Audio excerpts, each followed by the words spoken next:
આપણે અગાઉ perfect model ઓક્ઝિલરીઝમાં શેલ, વિલ, કેન અને કુડ જોઈ લીધું છે. આજે આપણે ત્યાર પછીનું મોડેલ ઓક્ઝિલરી એટલે કે ચોથું મોડેલ ઓક્ઝિલરી શુડ જોઈએ. શુડ શું દર્શાવે છે? તો કે કોઈ કાર્ય છે એ થઈ જવું જોઈતું હતું પણ થયું હોય નહીં, ત્યારે આપણે શુડને ઉપયોગમાં હેવની સાથે લઈએ. એક્ઝામ્પલ સ્વરૂપે જોઈએ તો you should have completed the project before monsoon. હવે ક્યાંય રસ્તાનું કે કોઈ બ્રિજનું કામ ચાલુ હોય બટ એ ચોમાસા પહેલાં પૂરું થઈ શક્યું ન હોય, ત્યારે આપણે એવી વાત કરી શકીએ અથવા તો સરકાર જે તે કોન્ટ્રાક્ટર સાથે એવી રીતે વાત કરી શકે અને કહી શકે કે તમારે ચોમાસા પહેલાં આ પ્રોજેક્ટ છે, આ યોજના છે એ તમારે તમારા દ્વારા પૂર્ણ થઈ જોવી જોઈતી હતી પણ થઈ હોય નહીં, અધૂરી રહી ગઈ હોય આ યોજના, ત્યારે આપણે આવું એમને કહી શકીએ કે you should have completed the project before monsoon. બરાબર છે. વાક્યને જોઈએ પેસિવમાં. કમ્પ્લીટ કરવું. શું કમ્પ્લીટ કરવું? તો કે ધ પ્રોજેક્ટ આપણો ઓબ્જેક્ટ બને છે, તો એનાથી શરૂઆત કરીએ.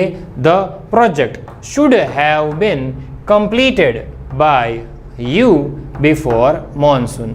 હવે બિફોર છે એ આ બંને વાક્યને જોડતો શબ્દ છે.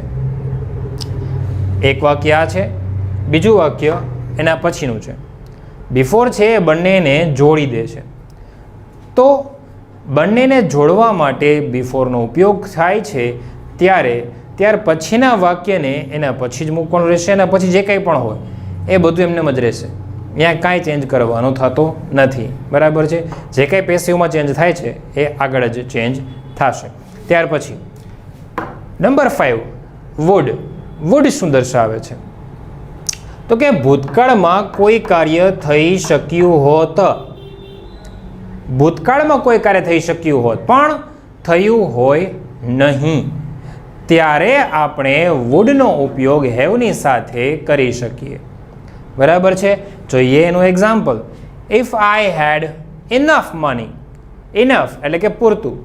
જો મારી પાસે પૂરતા રૂપિયા હોત, પૈસા હોત, તો હું તને મદદરૂપ થઈ શક્યો હોત. તો હું તને મદદરૂપ થઈ શક્યો હોત કે જો મારી પાસે પૂરતા રૂપિયા હોત. બરાબર છે. તો એ કાર્ય થઈ શક્યું હોત. જો મારી પાસે ફ્રી ટાઈમ હોત, જો મારી પાસે નવરાશનો સમય હોત, તો હું તમારા ફંક્શનમાં હાજર રહી શક્યો હોત. If I had free time I would have attended your function. તો હું તમારા ફંક્શનમાં હાજર રહી શક્યો હોત. બરાબર છે. ત્યાર પછી નંબર 6 મસ્ટ.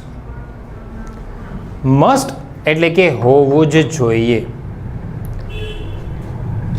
એક્ઝામ્પલ જોઈએ. કેવો અર્થ બતાવે છે કે હોવું જ જોઈએ. The safe is empty. Safe એટલે કે તિજોરી.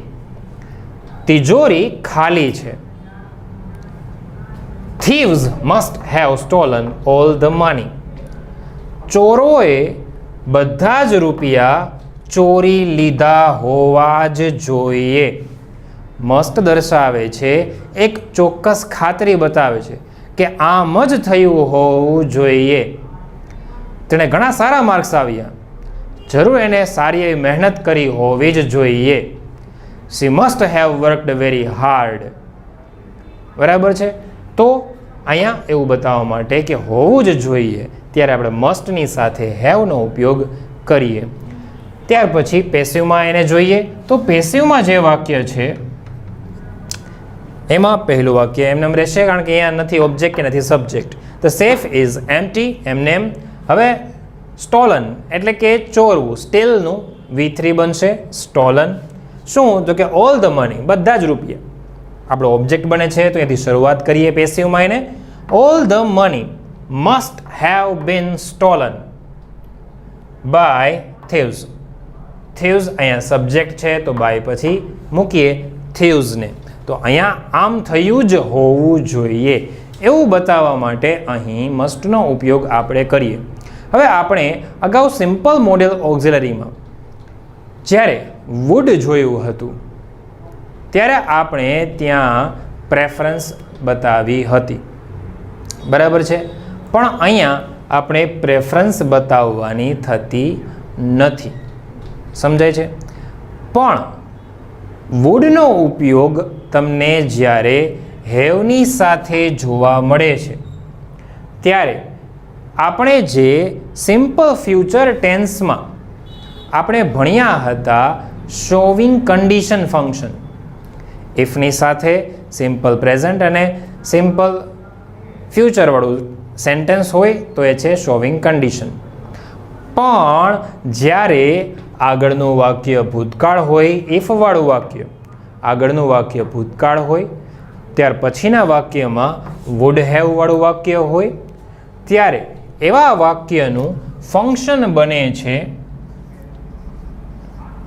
Showing past condition.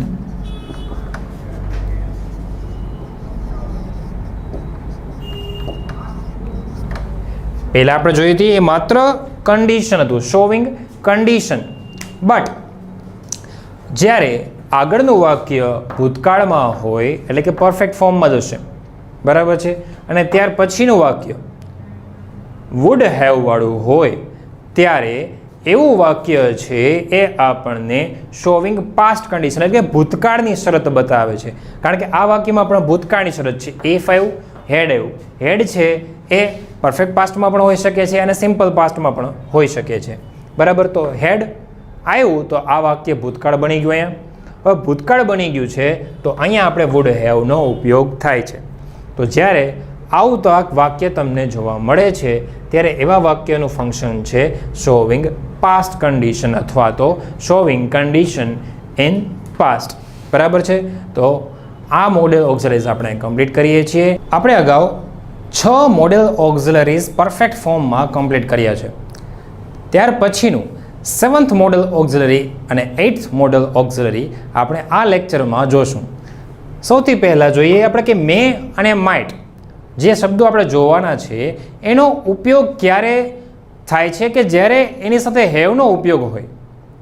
તો જ્યારે મે અને માઇટની સાથે હેવનો ઉપયોગ થાય છે વાક્ય રચનામાં ત્યારે એ અનુમાન અથવા તો ધારણા બતાવે છે. તો કઈ રીતે આપણને અનુમાન કે ધારણા એક એક્ઝામ્પલમાં જોવા મળી શકે છે એ આપણે સૌથી પહેલાં મેમાં જોઈએ. એક્ટિવ એક્ઝામ્પલ સમજીએ સૌથી પહેલાં આપણે. તો he is a clever boy, તે એક હોશિયાર છોકરો છે.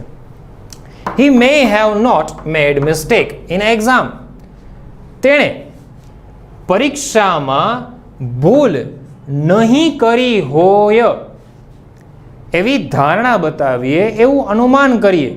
હવે બોર્ડની એક્ઝામ પૂરી થઈ ગઈ હોય ત્યાર પછી એના પેરેન્ટ્સ ચર્ચા કરતા હોય કે આપણા દીકરાએ સારી રીતે એક્ઝામ આપી હશે કે નહીં, ત્યારે બેમાંથી એક માતા અથવા તો પિતા એવું એને કહેશે કે આપણો છોકરો હોશિયાર છે, તેણે એક્ઝામમાં ભૂલ નહીં કરી હોય. તો અહીંયા જે અનુમાન બતાવવામાં આવ્યું કે નહીં કરી હોય તો એ દર્શાવવું હોય ત્યારે મેની સાથે આપણે હેવનો ઉપયોગ કરવો પડશે, બરાબર છે. ત્યાર પછી નંબર 8 માઇટ. તો માઇટને સૌથી પહેલાં આપણે એક્ટિવમાં જોઈએ, ત્યાર પછી પેસિવમાં જોશું. આપણે મેના એક્ઝામ્પલમાં મિસ્ટેક છે એ આપણું ઓબ્જેક્ટ બને છે. મેડ એટલે કે બનાવવું, કરવું, શું તો કે મિસ્ટેક. તો આગળનું વાક્ય એમને mistake may not have been made by him in exam. પછી રેગ્યુલર આપણે જે કરીએ છીએ એ જ વસ્તુ, બરાબર છે.